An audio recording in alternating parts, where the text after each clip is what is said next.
Hello friend, फिर से बहुत बहुत स्वागत है आप सभी का आपका अपना है यूट्यूब चैनल मेजर टारगेट पर। तो फ्रेंड, आज के इस वीडियो में हम लोग क्लास 10 मैट्रिक बोर्ड एग्जाम 2024 के लिए विज्ञान में बायोलॉजी का फर्स्ट लेसन जैव प्रक्रम यानी कि लाइव प्रोसेस के सभी महत्वपूर्ण 40 most important VVI observe questions को पढ़ने वाले हैं। जी हाँ दोस्तों, ये सभी प्रश्न आपके बोर्ड एग्जाम में बार बार पूछे जाते हैं। तो अगर आप भी इस बार मैट्रिक बोर्ड एग्जाम दे रहे हो 2024 में, तो ये क्लास आपके लिए काफ़ी महत्वपूर्ण है। तो फ्रेंड, अगर आप ये क्लास को कर लेते शुरू से लेकर आखिरी तक लाइव प्रोसेस में, आपसे एक भी प्रश्न नहीं छूटेगा। यानी कि ये जैव प्रक्रम से जो है ना दोस्तों, जो भी आपके ऑब्जेक्टिव प्रश्न पूछे जाएंगे 2024 के फाइनल मैट्रिक बोर्ड एग्जाम में, एक भी प्रश्न आपसे नहीं छूटेगा। ठीक है, इसलिए क्लास को बिल्कुल आप शुरू से लेकर आखिरी तक ज़रूर कीजिएगा। और जैव प्रक्रम यहाँ पे अगर कर लेते ना दोस्तों, दूसरा वीडियो देखने की आपको आवश्यकता नहीं है, क्योंकि ये जैव प्रक्रम में हम लोग सभी महत्वपूर्ण मोस्ट इंपॉर्टेंट पूरे निचोड़ प्रश्न को लेके आ चुकी है 40 most important VVI observe questions. ठीक है, तो फ्रेंड फटाफट से क्लास को लाइक कर दीजिएगा। और दोस्तों, यहाँ पे चैनल पर नए हैं ना, तो प्लीज़ दोस्तों जल्दी से आप फटाफट से चैनल को सब्सक्राइब कर लीजिएगा। साथ में बगल में नोटिफिकेशन बेल आइकन आएगा, इसे प्रेस करके जो है ना ऑल पर जरूर सेलेक्ट कर लीजिएगा, ताकि यहाँ पे जब भी कोई लाइव क्लास हो तो आपको नोटिफिकेशन वगैरह मिलता रहे। और दोस्तों, इसका PDF वगैरह प्राप्त करना चाहते हैं तो सबसे पहले आप हमारे व्हाट्सएप ग्रुप में जुड़ जाइए। मेरा व्हाट्सएप नंबर है 6206076569। इस नंबर को आपको सेव करना और बोलना है कि सर हमें व्हाट्सएप ग्रुप में जोड़ दीजिए, तो हम जो है ना दोस्तों आपको व्हाट्सएप ग्रुप में जोड़ देंगे। ठीक है, इधर से एक लिंक जाएगा, उस लिंक पे क्लिक जैसे ही कीजिएगा ना, तो आप हमारे व्हाट्सएप ग्रुप में जुड़ जाइएगा। तो चलिए दोस्तों शुरू करते हैं यहाँ पे आज के पहले नंबर प्रश्न से। फटाफट से क्लास को लाइक कर दीजिएगा दोस्तों, क्लास को बिल्कुल आप शुरू से लेकर आखिरी तक ज़रूर कीजिएगा।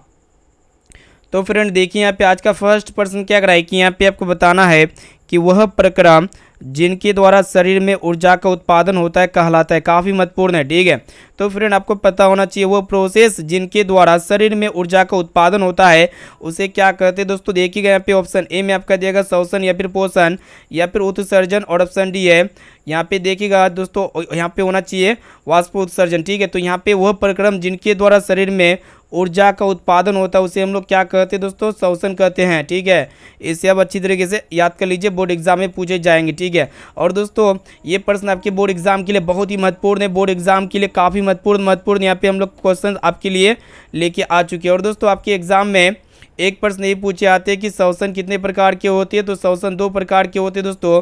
पहला होता है आपका वायवीय श्वसन और दूसरा होता है दोस्तों अवायवीय श्वसन। अब चलिए फ्रेंड देखते हैं यहाँ पे नेक्स्ट क्वेश्चन की तरफ बढ़ चलते हैं। तो फ्रेंड यहाँ पे देखिएगा दूसरा नंबर प्रश्न भी बहुत ही महत्वपूर्ण है आपकी बोर्ड एग्जाम के लिए। तो यहाँ पे आपको बताना है कि कौन सी क्रिया सभी जीवों के लिए अनिवार्य है। ठीक है, तो यहाँ पे देखिएगा दोस्तों ऑप्शन ए में आपका दिया गया प्रकाश संश्लेषण या फिर वाष्प उत्सर्जन या फिर श्वसन, और ऑप्शन डी में आपका दिया हुआ है चलन। ठीक है, तो फ्रेंड आपको पता होना चाहिए कि कौन सी प्रक्रिया सभी जीवों के लिए आवश्यक होती है। तो ये श्वसन की प्रक्रिया जो है ना दोस्तों सभी जीवों के लिए क्या होती है, आवश्यक होती है। ठीक है, यानी कि यहाँ पे सी वाला ऑप्शन जो है ना बिल्कुल ही करेक्ट आंसर हो जाएगा। और दोस्तों ये भी प्रश्न आपके बोर्ड एग्जाम के लिए काफ़ी महत्वपूर्ण है। और दोस्तों सिर्फ श्वसन सभी जीवों के लिए आवश्यक नहीं होती है, और भी होती है दोस्तों, जैसे कि प्रजनन हो गया, उत्सर्जन हो गया, ये सभी प्रक्रियाएं सभी जीवों के लिए क्या होती है दोस्तों, आवश्यक होती है। अब चलिए फ्रेंड देखते हैं यहाँ पे नेक्स्ट क्वेश्चन की तरफ बढ़ चलते हैं। चलिए देखते हैं यहाँ पे तीसरा नंबर प्रश्न क्या कराए कि देखिएगा, जो कि आपके बोर्ड एग्जाम के लिए बहुत ही महत्वपूर्ण है। यहाँ पे आपको बताना है कि मैग्नीशियम पाया जाता है, यानी कि मैग्नीशियम जो ना दोस्तों किस में पाई जाती है, तो आपको पता होना चाहिए दोस्तों क्लोरोफिल में क्या पाई जाती है, मैग्नीशियम पाई जाती है। ठीक है, और दोस्तों आपके एग्जाम में एक प्रश्न ये पूछे आते हैं कि क्लोरोफिल में मैग्नीशियम कितना प्रतिशत पाई जाती है, तो कितना ग्राम पाई जाती है। तो फ्रेंड आपको पता होना चाहिए कि 2.6% पाई जाती है। ठीक है, यहाँ पे आपको पता होना चाहिए कि क्लोरोफिल में मैग्नीशियम कितना प्रतिशत पाई जाती है, 2.6% क्या पाई जाती है दोस्तों, क्लोरोफिल में मैग्नीशियम पाई जाती है। ठीक है, बोर्ड एग्जाम के लिए ये सभी प्रश्न बहुत ही महत्वपूर्ण है। ठीक है, अब चलिए फ्रेंड देखते हैं यहाँ पे नेक्स्ट क्वेश्चन की तरफ बढ़ चलते हैं। तो फ्रेंड यहाँ पे देखिएगा अगला प्रश्न, देखिएगा चौथा नंबर प्रश्न क्या कराएगी, यहाँ पे आपको बताना है कि मानव हृदय में पाए जाते हैं, यानी कि मानव हृदय में कितने विषम पाए जाते हैं, कितने कक्ष पाए जाते हैं। तो फ्रेंड आपको पता होना चाहिए मानव हृदय में जो ना दोस्तों 4 विषम पाए जाते हैं। ठीक है, दो फ्रेंड यहाँ पे क्या होता है कि दो गो नीले होता है, दो गो आलिंद होता है, ठीक है। जैसे कि यहाँ पे देख सकते हैं, पहले होता है दोस्तों दायां आलिंद, फिर यहाँ पे होता है बायां आलिंद, और दोस्तों यहाँ पे एक दायां नीले होता है और एक होता है दोस्तों बायां नीले, ठीक है। यहाँ पे देख सकते हैं। तो मानव हृदय में कितने वेशम पाए जाते हैं, कितने कक्ष पाए जाते हैं, तो 4 को कक्ष पाए जाते हैं, ठीक है। यहाँ पे इसका सी वाला ऑप्शन जो है ना बिल्कुल ही करेक्ट आंसर हो जाएगा। और दोस्तों आपके एग्जाम में एक प्रश्न नहीं पूछे आते हैं कि मछली के हृदय में कितने वेशम पाए जाते हैं, तो मछली के हृदय में जो है दोस्तों 2 गो कक्ष पाए जाते हैं। अब चलिए फ्रेंड देखते हैं यहाँ पे नेक्स्ट क्वेश्चन की तरफ बढ़ चलते हैं। चलिए देखते हैं यहाँ पे 5वां नंबर प्रश्न क्या कराए कि ये भी प्रश्न आपके बोर्ड एग्जाम के लिए बहुत ही महत्वपूर्ण है। तो यहाँ पे आपको बताना है कि प्रकाश संश्लेषण द्वारा किसकी प्राप्ति होती है, काफ़ी महत्वपूर्ण है, ठीक है।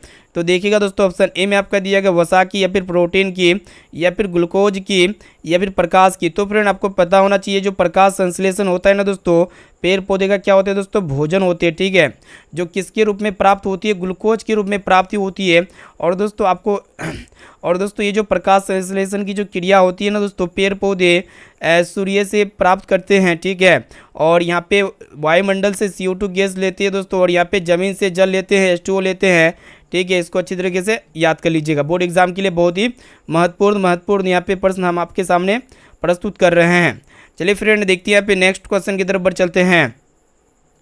चलिए देखते हैं यहाँ पे 6वां नंबर प्रश्न क्या कराए कि यहाँ पे आपको बताना है कि कोशिका झिल्ली किस प्रकार की झिल्ली है, ठीक है, काफ़ी महत्वपूर्ण है। तो देखिएगा दोस्तों पारगम्य झिल्ली, या फिर अपारगम्य झिल्ली, या फिर अर्धपारगम्य झिल्ली, और ऑप्शन डी इनमें से कोई नहीं। तो फिर ये जो कोशिका झिल्ली है ना दोस्तों, सेमी परमिएबल मेम्ब्रेन है, यानी कि कोशिका झिल्ली क्या है दोस्तों, अर्धपारगम्य झिल्ली है, ठीक है, जो प्रत्येक सजीव कोशिका के जीव द्रव्यों को घेर करके रखती है, अर्धपारगम्य झिल्ली। और दोस्तों आपके एग्जाम में एक प्रश्न नहीं पूछे आते हैं कि पादप कोशिका में किस प्रकार की झिल्ली पाई जाती है। तो पादप कोशिका में जो दोस्तों प्लाज्मा झिल्ली पाई जाती है, ठीक है, इसको अच्छी तरीके से याद कर लीजिएगा। पादप कोशिका में किस प्रकार की झिल्ली पाई जाती है, प्लाज्मा झिल्ली पाई जाती है। अब चलिए फ्रेंड देखते हैं यहाँ पे नेक्स्ट क्वेश्चन की तरफ बढ़ चलते हैं। तो फ्रेंड यहाँ पे देखिएगा अगला प्रश्न 7वां नंबर प्रश्न क्या कराएगी, जो कि आपके बोर्ड एग्जाम के लिए बहुत ही महत्वपूर्ण है। यहाँ पे आपको बताना है कि पौधों में वाष्प उत्सर्जन किस भाग में होता है, ठीक है, काफ़ी महत्वपूर्ण है। तो देखिएगा दोस्तों ऑप्शन ए में आपका दिया गया जड़, या फिर तना में, या फिर पत्ता में, या फिर फूल में, ठीक है। तो फ्रेंड सबसे पहले आपको ये समझना चाहिए ये जो वाष्प उत्सर्जन होते हैं ना दोस्तों, ये क्या होते हैं, किसी भी पौधे द्वारा जो अनावश्यक जल होते हैं उसको वाष्प के रूप में शरीर से बाहर निकालने की क्रिया को हम लोग क्या कहते हैं, वाष्प उत्सर्जन कहते हैं, ठीक है। तो यहाँ पे पौधे में जो वाष्प उत्सर्जन होता है ना दोस्तों, किस भाग में होता है, तो पत्तियों में होता है, ठीक है। यानी कि यहाँ पे सी वाला ऑप्शन जो है ना बिल्कुल ही करेक्ट आंसर हो जाएगा। और दोस्तों पेड़ पौधे जो होते हैं ना, गैसों का आदान प्रदान किसके द्वारा करती है, तो रंध्र के द्वारा करती है। यानी कि पेड़ पौधे की पत्तियों में बहुत छोटे छोटे छिद्र होते हैं जिसे हम लोग रंध्र या फिर स्टोमाटा कहते हैं। इन्हीं के माध्यम से पेड़ पौधे क्या करते हैं दोस्तों, गैसों का आदान प्रदान करते हैं। अब चलिए फ्रेंड देखते हैं यहाँ पे नेक्स्ट क्वेश्चन की तरफ बढ़ चलते हैं।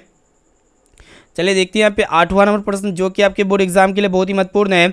तो यहाँ पे आपको बताना दोस्तों प्रश्न एक रहा है कि मानव रक्त में उपस्थित यूरिया की सामान्य मात्रा होती है, ठीक है। तो मानव रक्त में यूरिया की उपस्थित मात्रा कितनी प्रतिशत होती है। तो सबसे पहले देखिएगा दोस्तों मानव रक्त में जो यूरिया की जो सामान्य मात्रा होती है ना दोस्तों, कितना mg होती है, तो आपको पता होना चाहिए दोस्तों 20 mg होती है, ठीक है। इसको अच्छी तरीके से याद कर लीजिएगा। और दोस्तों यूरिया जो होती है ना दोस्तों, शरीर का क्या होती है, अपशिष्ट पदार्थ होती है। यानी कि यहाँ पे बी वाला ऑप्शन जो है ना इसका बिल्कुल ही करेक्ट आंसर हो जाएगा। अब चलिए फ्रेंड देखते हैं यहाँ पे नेक्स्ट क्वेश्चन की तरफ बढ़ चलते हैं। चलिए देखते हैं यहाँ पे अगला प्रश्न क्या करा है कि काफ़ी महत्वपूर्ण ये भी प्रश्न आपके बोर्ड एग्जाम के लिए। तो यहाँ पे आपको बताना है कि श्वसन क्रिया के दौरान कितनी प्रतिशत ऊर्जा के ताप के रूप में निष्कासित होती है, काफ़ी महत्वपूर्ण है, ठीक है। तो फ्रेंड श्वसन क्रिया के दौरान कितनी प्रतिशत ऊर्जा ताप के रूप में निष्कासित होती है, तो 20% ऊर्जा ताप के रूप में क्या होती है दोस्तों, निष्कासित होती है। यानी कि इसका ए वाला ऑप्शन जो है ना बिल्कुल ही सही उत्तर हो जाएगा। चलिए देखते हैं यहाँ पे नेक्स्ट क्वेश्चन की तरफ बढ़ चलते हैं। अब आइए फ्रेंड देखते हैं यहाँ पे 10 नंबर प्रश्न को देखिएगा क्या कराएगी। यहाँ पे आपको बताना है कि मनुष्य में वृक्क एक तंत्र का भाग है जो संबंधित है, ठीक है। तो देखिएगा दोस्तों ऑप्शन ए में आपका दिया पोषण से या फिर उत्सर्जन, श्वसन से या फिर उत्सर्जन से, और ऑप्शन डी है परिवहन से, ठीक है। तो फ्रेंड आपको पता होना चाहिए मनुष्य में वृक्क तंत्र का भाग होता है जो किससे संबंधित होती है दोस्तों, उत्सर्जन से संबंधित होती है, ठीक है। और दोस्तों आपके एग्जाम में एक प्रश्न ये पूछे आते हैं कि मनुष्य में वृक्क के को पाए जाते हैं, तो 2 को पाए जाते हैं, यानी कि 1 जोड़ा वृक्क पाए जाते हैं मनुष्य में, ठीक है। अब चलिए फ्रेंड देखते हैं यहाँ पे नेक्स्ट क्वेश्चन की तरफ बढ़ चलते हैं। चलिए देखते हैं यहाँ पे नेक्स्ट क्वेश्चन क्या कराए कि काफ़ी महत्वपूर्ण है आपके बोर्ड एग्जाम के लिए भी प्रश्न। यहाँ पे आपको बताना है कि पौधे के वायवीय भागों से जल के निष्कर्षण की क्रिया कहलाती है। ठीक है, तो पौधे के वायवीय भागों से जल के निष्कर्षण की क्रिया क्या कहलाती है दोस्तों, आपको पता होना चाहिए दोस्तों, वाष्प उत्सर्जन कहलाती है। ठीक है, यानी कि यहाँ पे डी वाला ऑप्शन जो है ना बिल्कुल ही करेक्ट आंसर हो जाएगा। और दोस्तों आपके बोर्ड एग्जाम में एक प्रश्न ये पूछे आते हैं कि पौधों में जल का परिवहन किसके द्वारा होता है, तो जाइलम के द्वारा होता है। ठीक है, और दोस्तों यहाँ पे जो विद्यार्थी अभी तक इस क्लास को लाइक नहीं किए ना, तो प्लीज़ दोस्तों जल्दी से आप फटाफट से क्लास को लाइक कर दीजिएगा। और चैनल पर नए हैं ना, तो प्लीज़ दोस्तों चैनल को भी सब्सक्राइब कर लीजिएगा। ठीक है, और यहाँ पे जो भी विद्यार्थी अभी तक हमारे व्हाट्सएप ग्रुप में नहीं जुड़े हैं, तो फटाफट से आप मेरा व्हाट्सएप नंबर को नोट कर सकते हैं। मेरा व्हाट्सएप नंबर है 6206076569। सिंपली इस नंबर को आपको सेव करना है और बोलना है कि सर व्हाट्सएप ग्रुप में जोड़ दीजिए। तो इधर से एक लिंक मिलेगा, उसमें क्लिक करके आप व्हाट्सएप ग्रुप में डायरेक्टली जुड़ सकते हैं। अब चलिए फ्रेंड देखते हैं यहाँ पे नेक्स्ट क्वेश्चन की तरफ बढ़ चलते हैं। चलिए देखते हैं यहाँ पे आपको बताना है कि शरीर में भोजन का पचना किस प्रकार की अभिक्रिया है। ठीक है, तो फ्रेंड आपको पता होना चाहिए शरीर में भोजन का पचना जो है दोस्तों, ये एक प्रकार का उपचयन रासायनिक अभिक्रिया होते हैं। यानी कि यहाँ पे ए वाला ऑप्शन जो है ना बिल्कुल ही करेक्ट आंसर हो जाएगा। इसको अच्छी तरीके से याद कर लीजिएगा। अब चलिए फ्रेंड देखते हैं यहाँ पे नेक्स्ट क्वेश्चन की तरफ बढ़ चलते हैं। तो फ्रेंड यहाँ पे देखिएगा नेक्स्ट क्वेश्चन क्या कराएगी, जो कि आपके बोर्ड एग्जाम के लिए बहुत ही महत्वपूर्ण है। यहाँ पे आपको बताना है कि रक्त क्या है। ठीक है, तो फ्रेंड यहाँ पे देखिएगा कोशिका या फिर उत्तक या फिर पदार्थ, और ऑप्शन डी है कोई नहीं। तो फ्रेंड आपको पता होना चाहिए ये जो रक्त होते हैं ना दोस्तों, ये तरल संयोजी उत्तक होते हैं, यानी कि टिश्यू होते हैं। यहाँ पे इसका बी वाला ऑप्शन जो है ना बिल्कुल ही करेक्ट आंसर हो जाएगा। और दोस्तों आपके बोर्ड एग्जाम में एक प्रश्न ये पूछे जाते हैं कि रक्त कितने प्रकार के होते हैं, तो रक्त 3 प्रकार के होते हैं दोस्तों। क्या क्या होते हैं, पहला होता है दोस्तों आरबीसी, फिर दूसरा होता है दोस्तों डब्ल्यूबीसी, और तीसरा क्या होता है दोस्तों प्लेटलेट्स होते हैं। ठीक है, यानी कि रक्त 3 प्रकार के होते हैं। ठीक है, इसको अच्छी तरीके से याद कर लीजिएगा। और दोस्तों आपके एग्जाम में एक प्रश्न ये पूछे आते हैं जो रक्त होते हैं ना दोस्तों, वो किससे बना होता है, ब्लड और प्लाज्मा से मिलकर बना होता है। ठीक है, जिसमें प्लाज्मा कितनी प्रतिशत पाई जाती है दोस्तों, 55% प्लाज्मा पाई जाती है। और दोस्तों जो 45% होती है ना दोस्तों ब्लड पाई जाती है। ठीक है, इसको अच्छी तरीके से याद कर लीजिएगा। चलिए देखते हैं आप नेक्स्ट क्वेश्चन की तरफ बढ़ चलते हैं। तो फ्रेंड यहाँ पे देखिएगा अगला प्रश्न क्या कराए कि काफ़ी महत्वपूर्ण है। यहाँ पे आपको बताना है कि निम्नलिखित में कौन उत्सर्जी अंग है। ठीक है, तो फ्रेंड आपको पता होना चाहिए इनमें से उत्सर्जी अंग कौन है दोस्तों, वीर्य यानी कि किडनी है। यानी कि यहाँ पे ए वाला ऑप्शन जो है ना बिल्कुल ही सही उत्तर हो जाएगा। ये भी प्रश्न आपके बोर्ड एग्जाम के लिए काफ़ी महत्वपूर्ण है। चलिए देखते हैं यहाँ पे नेक्स्ट क्वेश्चन की तरफ बढ़ चलते हैं। अब आइए फ्रेंड देखते हैं यहाँ पे 15 नंबर प्रश्न क्या कराए कि यहाँ पे आपको बताना है कि रक्षी कोशिकाएं पाई जाती है। ठीक है, यानी कि रक्षी कोशिकाएं जो ना दोस्तों किस में पाई जाती है, तो पत्तियों में जो ना दोस्तों रक्षी कोशिकाएं पाई जाती है। इसको अच्छी तरीके से याद रखिएगा। यहाँ पे बी वाला ऑप्शन जो है ना बिल्कुल ही सही उत्तर हो जाएगा। चलिए देखते हैं यहाँ पे नेक्स्ट क्वेश्चन की तरफ बढ़ चलते हैं। अब चलिए फ्रेंड देखते हैं यहाँ पे 16 नंबर प्रश्न, जो कि आपके बोर्ड एग्जाम के लिए बहुत ही महत्वपूर्ण ये भी प्रश्न है। ठीक है, तो यहाँ पे आपको बताना है कि इथाइल अल्कोहल किस प्रकार के शोषण में बनता है। ठीक है, तो फ्रेंड ये जो इथाइल अल्कोहल होते हैं ना दोस्तों, ये अवायवीय शोषण में बनता है। और दोस्तों ये अवायवीय शोषण जो होती है ना दोस्तों, ऑक्सीजन की अनुपस्थिति में संपन्न होती है। और दोस्तों ये जो वायवीय शोषण होती है ना, ये ऑक्सीजन की उपस्थिति में संपन्न होती है। इसको अच्छी तरीके से याद कर लीजिएगा। तो इथाइल अल्कोहल जो होते हैं ना दोस्तों, ये अवायवीय शोषण में बनता है। इसको अच्छी तरीके से याद कर लीजिएगा। चलिए देखते हैं यहाँ पे नेक्स्ट क्वेश्चन की तरफ बढ़ चलते हैं। तो फ्रेंड यहाँ पे देखिएगा 17 नंबर प्रश्न क्या कराए कि यहाँ पे आपको बताना है कि मनुष्य के सांस लेने और छोड़ने की क्रिया को क्या कहते हैं। ठीक है, तो सबसे पहले यहाँ पे देखिएगा दोस्तों, मनुष्य में सांस लेने की क्रिया को हम लोग क्या कहते हैं दोस्तों, आपको पता होना चाहिए दोस्तों, प्रश्वास कहते हैं। क्या कहते हैं दोस्तों, प्रश्वास कहते हैं। और छोड़ने की प्रक्रिया को क्या कहते हैं दोस्तों, उच्छ्वास कहते हैं। क्या कहते हैं दोस्तों, उच्छ्वास। ठीक है, तो दोनों को मिला करके क्या होता है दोस्तों, सांस लेने और छोड़ने की प्रक्रिया को क्या कहते हैं दोस्तों, श्वासोच्छ्वास कहते हैं। ठीक है, यानी कि इसका ए वाला ऑप्शन जो है ना बिल्कुल ही करेक्ट आंसर हो जाएगा। अब चलिए फ्रेंड देखते हैं यहाँ पे नेक्स्ट क्वेश्चन की तरफ बढ़ चलते हैं। चलिए देखते हैं यहाँ पे अगला प्रश्न क्या कराए कि यहाँ पे आपको बताना है कि दही के जमने में निम्नलिखित में कौन सी क्रिया होती है। ठीक है, तो देखिएगा दोस्तों ऑप्शन ए में आपका दिया अपघटन की क्रिया, या फिर प्रकाश संश्लेषण की क्रिया, या फिर किण्वन की क्रिया, या फिर उत्सर्जन की क्रिया। ठीक है, तो फ्रेंड दही के जमने में कौन सी क्रिया होती है, तो ये किण्वन की क्रिया होती है। यानी कि यहाँ पे सी वाला ऑप्शन जो है ना बिल्कुल ही सही उत्तर हो जाएगा। चलिए देखते हैं यहाँ पे नेक्स्ट क्वेश्चन की तरफ बढ़ चलते हैं। अब आइए फ्रेंड देखते हैं यहाँ पे 19वां प्रश्न क्या कराए कि यहाँ पे आपको बताना है कि मानव हृदय में पाए जाते हैं। यानी कि मानव हृदय में कितने वेशम पाए जाते हैं दोस्तों, तो 4 वेशम पाए जाते हैं। इसे आपको याद होना चाहिए। यानी कि यहाँ पे बी वाला ऑप्शन जो है इसका बिल्कुल ही सही उत्तर हो जाएगा। चलिए देखते हैं यहाँ पे नेक्स्ट क्वेश्चन की तरफ बढ़ चलते हैं। अब आइए फ्रेंड देखते हैं यहाँ पे 20 नंबर प्रश्न क्या कराए कि यहाँ पे आपको बताना है कि मानव में डायलाइसिस थैली है, ठीक है। तो देखिएगा दोस्तों ऑप्शन ए में आपका दिया गया नेफ्रॉन या फिर न्यूरॉन, और ऑप्शन सी है माइटोकॉन्ड्रिया या फिर इनमें से कोई नहीं। तो फ्रेंड यहाँ पे देखिएगा मतलब मानव में जो डायलिसिस थैली है ना दोस्तों, ये क्या होते हैं, नेफ्रॉन होते हैं, यानी कि यहाँ पे ए वाला ऑप्शन जो है इसका बिल्कुल ही सही उत्तर हो जाएगा। चलिए देखते हैं यहाँ पे अगला प्रश्न की तरफ बढ़ चलते हैं। अब आइए फ्रेंड देखते हैं यहाँ पे नेक्स्ट क्वेश्चन जो कि काफ़ी महत्वपूर्ण है आपके एग्जाम के लिए। तो यहाँ पे आपको बताना है कि मत्स्य का मुख्य श्वसन अंग, यानी कि मछली का मुख्य श्वसन अंग क्या होते हैं दोस्तों, तो फेफड़ा होते हैं या फिर गिल्स होती है या फिर नाक होती है या फिर यहाँ पे क्रिया होती है। तो देखिएगा दोस्तों मनुष्य का जो मुख्य श्वसन अंग होते हैं ना दोस्तों, क्या होते हैं, गिल्स यानी कि गलफड़ा होते हैं, जिनके माध्यम से वो गैसों का आदान प्रदान करते हैं। यहाँ पे सी वाला ऑप्शन जो है ना बिल्कुल ही सही उत्तर हो जाएगा। और दोस्तों मनुष्य का जो श्वसन अंग होते हैं ना दोस्तों, क्या होते हैं, फेफड़ा होते हैं, साथ में से भी आपको याद होना चाहिए। चलिए देखते हैं यहाँ पे नेक्स्ट क्वेश्चन की तरफ बढ़ चलते हैं। अब आइए फ्रेंड देखते हैं यहाँ पे नेक्स्ट क्वेश्चन क्या कराएगी। कि यहाँ पे आपको बताना है कि पौधों में गैसों के निष्कासन के लिए किस क्रिया का उपयोग होता है, ठीक है। तो देखिएगा यहाँ पे ऑप्शन ए में आपका दिया प्रासरण का या फिर विसरण का या फिर वाष्प उत्सर्जन का, और ऑप्शन डी है परिवहन का, ठीक है। तो फ्रेंड यहाँ पे देखिएगा पौधों में जो गैसों के निष्कासन के लिए जो ना दोस्तों किस क्रिया का उपयोग होता है, तो आपको पता होना चाहिए दोस्तों विसरण क्रिया का उपयोग होता है, यानी कि यहाँ पे बी वाला ऑप्शन जो है इसका बिल्कुल ही करेक्ट आंसर हो जाएगा। चलिए देखते हैं यहाँ पे नेक्स्ट क्वेश्चन की तरफ बढ़ चलते हैं। तो फ्रेंड यहाँ पे देखिएगा अगला नंबर प्रश्न जो कि आपके बोर्ड एग्जाम के लिए बहुत ही महत्वपूर्ण है। तो यहाँ पे आपको बताना है कि क्लोरोफिल वर्णक का रंग है, ठीक है, यानी कि जो पेड़ पौधे होते हैं ना दोस्तों, इसकी पत्तियाँ हरा किसके कारण से दिखाई देती है दोस्तों, आपको पता होना चाहिए। पेड़ पौधे की जो पत्तियाँ होती है ना दोस्तों, हरा किसके कारण से दिखाई देती है, क्लोरोफिल के कारण से हरा दिखाई देती है, यानी कि यहाँ पे ए वाला ऑप्शन जो है इसका बिल्कुल ही सही उत्तर हो जाएगा। और दोस्तों आपके बोर्ड एग्जाम में एक प्रश्न नहीं पूछे आते कि क्लोरोफिल में कौन सा तत्व पाई जाती है, तो मैग्नीशियम तत्व पाई जाती है, साथ में इसे भी आपको याद होना चाहिए। चलिए देखते हैं यहाँ पे नेक्स्ट क्वेश्चन की तरफ बढ़ चलते हैं। अब आइए फ्रेंड देखते हैं यहाँ पे 24 नंबर प्रश्न क्या कराए। कि यहाँ पे आपको बताना है कि कवक में पोषण की कौन सी विधि है, ठीक है। जो कवक होते हैं ना दोस्तों, जो मतलब अपशिष्ट पदार्थ को क्या करते हैं दोस्तों, जो उसके आसपास जो मरे हुए जानवर होते हैं या फिर पेड़ पौधे होते हैं, उसको क्या करते हैं दोस्तों, उसके पोषक तत्वों को क्या करते हैं, अवशोषित कर लेते हैं, ठीक है। या तो वो जीवित भी हो सकते हैं या फिर मृत भी हो सकते हैं, ठीक है। तो यहाँ पे कवक में पोषण की कौन सी विधि होती है दोस्तों, मृत जीवी विधि के द्वारा क्या करती है दोस्तों, कवक अपना पोषण प्राप्त करती है, यानी कि यहाँ पे बी वाला ऑप्शन जो है इसका बिल्कुल ही करेक्ट आंसर हो जाएगा। चलिए देखते हैं यहाँ पे नेक्स्ट क्वेश्चन की तरफ बढ़ चलते हैं। अब चलिए फ्रेंड देखते हैं यहाँ पे नेक्स्ट क्वेश्चन जो कि आपके बोर्ड एग्जाम के लिए बहुत ही महत्वपूर्ण है। तो यहाँ पे आपको बताना है कि रेजिन एवं गोंद कहाँ संचित होता है, ठीक है, काफ़ी महत्वपूर्ण है। तो फ्रेंड ये जो रेजिन और रेजिन और जो गोंद होती है ना दोस्तों, ये पेड़ पौधे का क्या होते हैं, अपशिष्ट पदार्थ होते हैं, जो कहाँ से कहाँ पे संचित होता है दोस्तों, पुराने जाइलम में संचित होता है। इसको अच्छी तरीके से याद कर लीजिएगा। यहाँ पे डी वाला ऑप्शन जो है ना बिल्कुल ही करेक्ट आंसर हो जाएगा। और दोस्तों यहाँ पे पेड़ पौधे का और भी अपशिष्ट पदार्थ होते हैं, जैसे कि टैनिन हो गया, उसके बाद यहाँ पे और एक होते हैं दोस्तों लेटेक्स होते हैं, इनके साथ साथ रेजिन और गोंद भी होते हैं, ठीक है।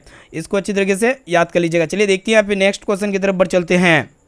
तो फ्रेंड यहाँ पे देखिएगा अगला प्रश्न है जो कि आपके बोर्ड एग्जाम के लिए बहुत ही महत्वपूर्ण है। तो यहाँ पे आपको बताना है कि स्टोमाटा पौधे के किस अंग में पाई जाती है, बहुत ही महत्वपूर्ण है, ठीक है।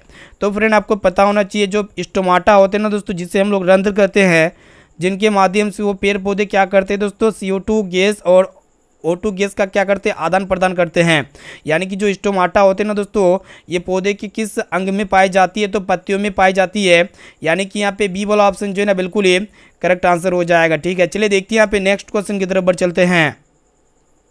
अब चलिए फ्रेंड देखते हैं यहाँ पे नेक्स्ट क्वेश्चन क्या कराएगी। यहाँ पे आपको बताना है कि मानव हृदय का औसत प्रकुंचन दाब होता है, ठीक है। तो फ्रेंड यहाँ पे प्रकुंचन दाब आपसे पूछ रहा है, ठीक है। तो यहाँ पे देखिएगा दोस्तों मानव हृदय का जो प्रकुंचन दाब होता है ना दोस्तों, 120 mmHg होता है, ठीक है। और दोस्तों आपके बोर्ड एग्जाम में एक प्रश्न ये पूछे आते हैं कि मानव हृदय का औसत अनुशीतलिन रक्तदाब कितना होता है, ठीक है।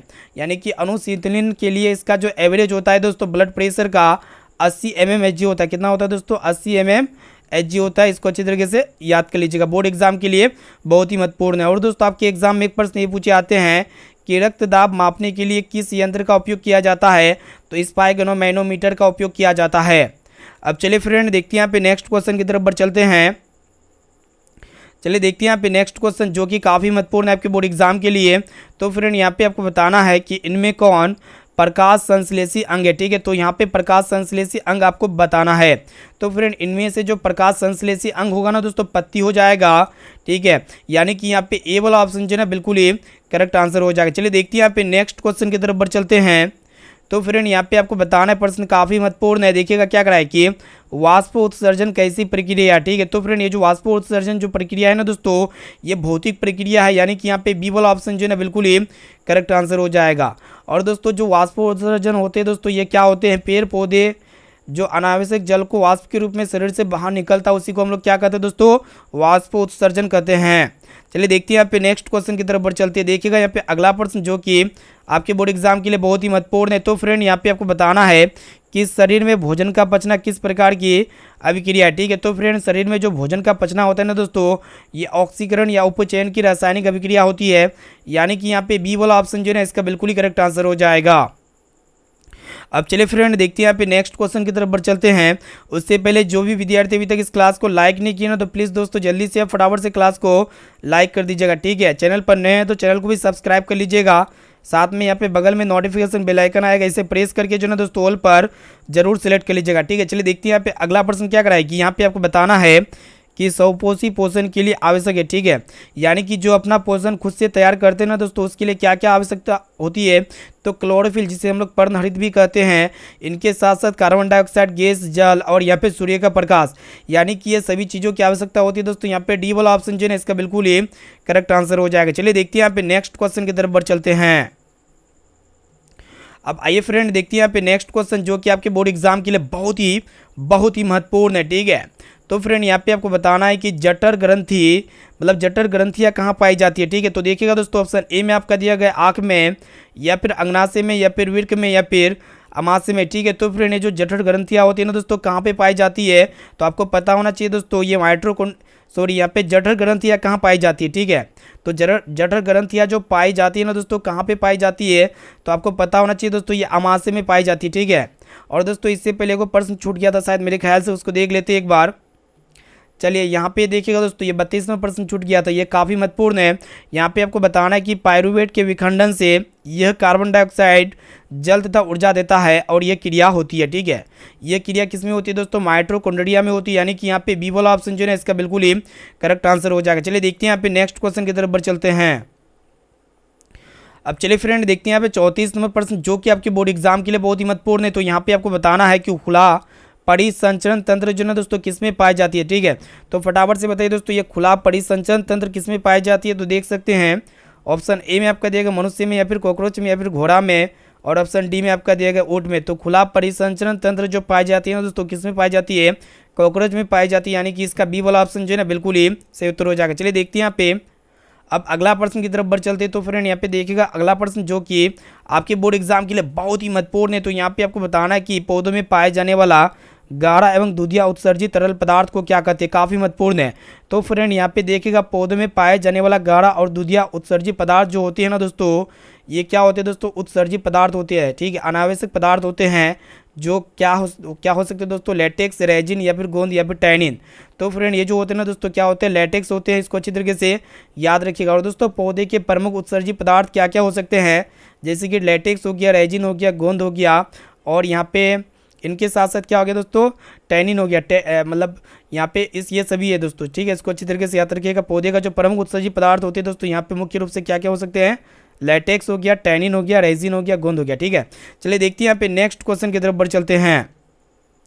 तो फ्रेंड यहाँ पे देखिएगा अगला प्रश्न जो कि आपके बोर्ड एग्जाम के लिए बहुत ही महत्वपूर्ण है। तो यहाँ पे आपको बताना है कि यूरिया रक्त में कहाँ से प्रवेश करती है, ठीक है। तो फटाफट से बताइए दोस्तों, जो यूरिया होती है ना, ये रक्त में कहाँ से प्रवेश करती है, तो यकृत से प्रवेश करती है, यानी कि यहाँ पे बी वाला ऑप्शन जो है इसका बिल्कुल ही सही उत्तर हो जाएगा। चलिए देखते हैं यहाँ पे नेक्स्ट क्वेश्चन की तरफ बढ़ चलते हैं। तो फ्रेंड यहाँ पे देखिएगा अगला नंबर प्रश्न को देखिएगा जो कि आपके बोर्ड एग्जाम के लिए बहुत ही महत्वपूर्ण है। तो यहाँ पे आपको बताना है कि रक्त में आयरन की कमी से होने वाला एक रोग है, ठीक है।